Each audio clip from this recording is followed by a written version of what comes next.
Hi, Frank. Hi. Frank, have you any fresh injuries? And on Koulibaly, is he okay for both Brighton and Real Madrid? No, he won't be available for either game. The hamstring injury. It'll be a matter of weeks rather than days. Any other fresh injury concerns? And how much of a blow is that to lose a player at a time, this time of the season, this particular week? Sure. He's a very good, very experienced player. And albeit people talk a lot about our squad, but when you're working we haven't got lots of cover in certain times, and obviously with the Champions League squad is different to the Premier League squad, but of course it's a disappointment for him and for us, but opportunity, and we carry on without him, and hopefully he gets fit as quick as he can.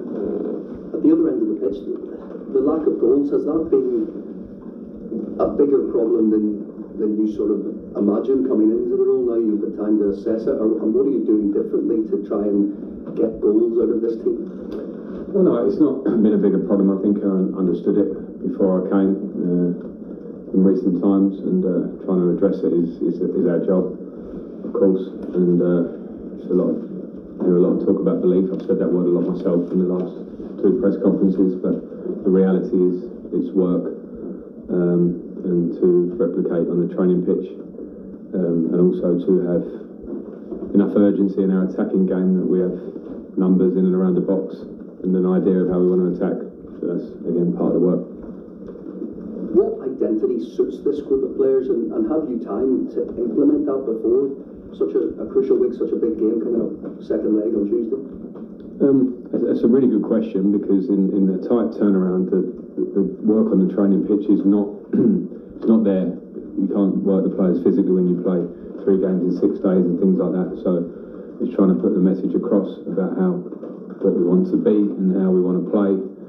But at the moment, where games are coming thick and fast, is every game, how can we make best of that? Now, there are general things that I see straight away that I kind of want to work on and improve. Maybe physical capacity to be aggressive in our game, things like that. I think we need to really step up, and that's very normal, I think, in a period maybe when you're not quite where you want to be in terms of results and performance.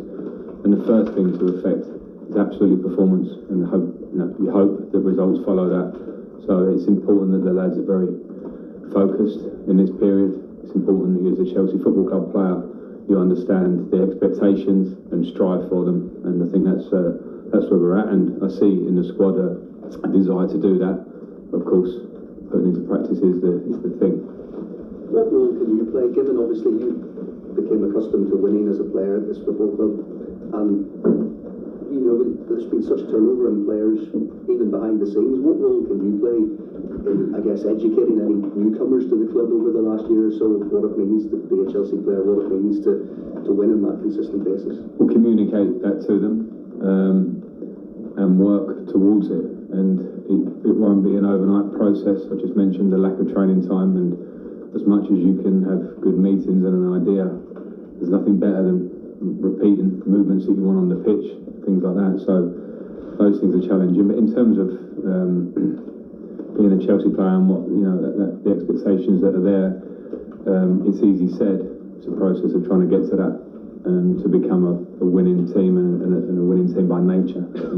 So I think there are lots of variables and understanding parts to that of some players that have came into the club.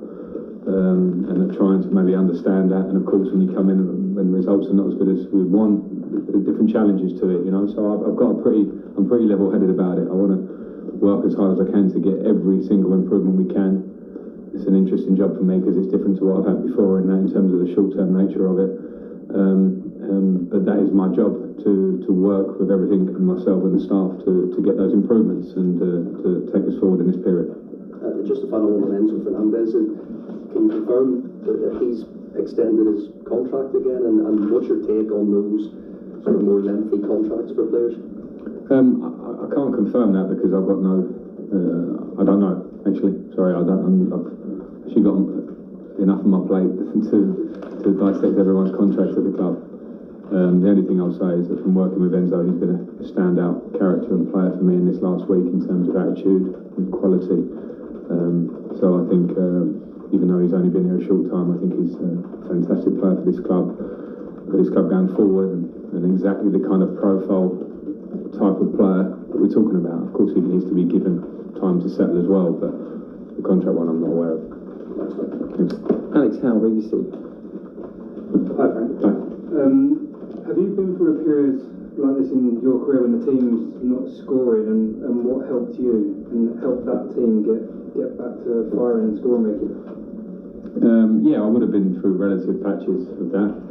Personal moments of not scoring in a run of games, being known as a goal-scoring midfielder, and maybe the team having a difficulty in an area, whether without conceding set pieces, all these things. I've been in it long enough to have all the extremes and the positive and negative possibly at this club. So I understand the situation, and I'll come back to it. The only way to solve it is through hard work and focus.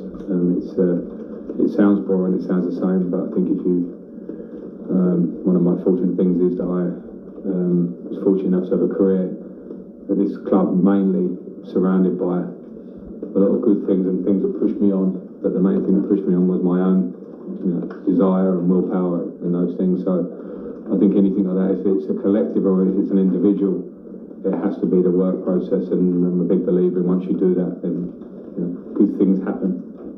It sounds really simple, but some things are simple. Brighton have been praised for their stability, their recruitment, and their project. And Chelsea has been scrutinised because of the changes and the amount of signings that have come in. And does it show that Chelsea needs to get the next appointment right if it's not you, and the importance of stability? Yeah, I mean, I think Brighton is a fantastic model. I think you can track the last 5, 6, 7 years, whatever it is, and see good progression from Championship to Premier League, to keeping Premier League status, to moving up, and that's their path. Chelsea's path is a different one. A club that's been hugely successful for a long period of time, and maybe a club where there are different transitions happening of ownership, of players who naturally have left, trying to bring in players with an eye for the future. You can look around and see models everywhere of Arsenal from 2 or 3 years ago and the work they do in the same direction, and everyone was probably judging them. I remember the headlines, negative headlines about club, owner, manager, and now it's a fantastic model. So I think we have to understand when you're in a process and a bit of a project that there'll be moments where you have to dig in and people will go, are you doing the right thing or not? So I don't think it's important for us to focus on too much opinion. We are, that's a reality. But at the same time, you work towards a standard, and we want to get there.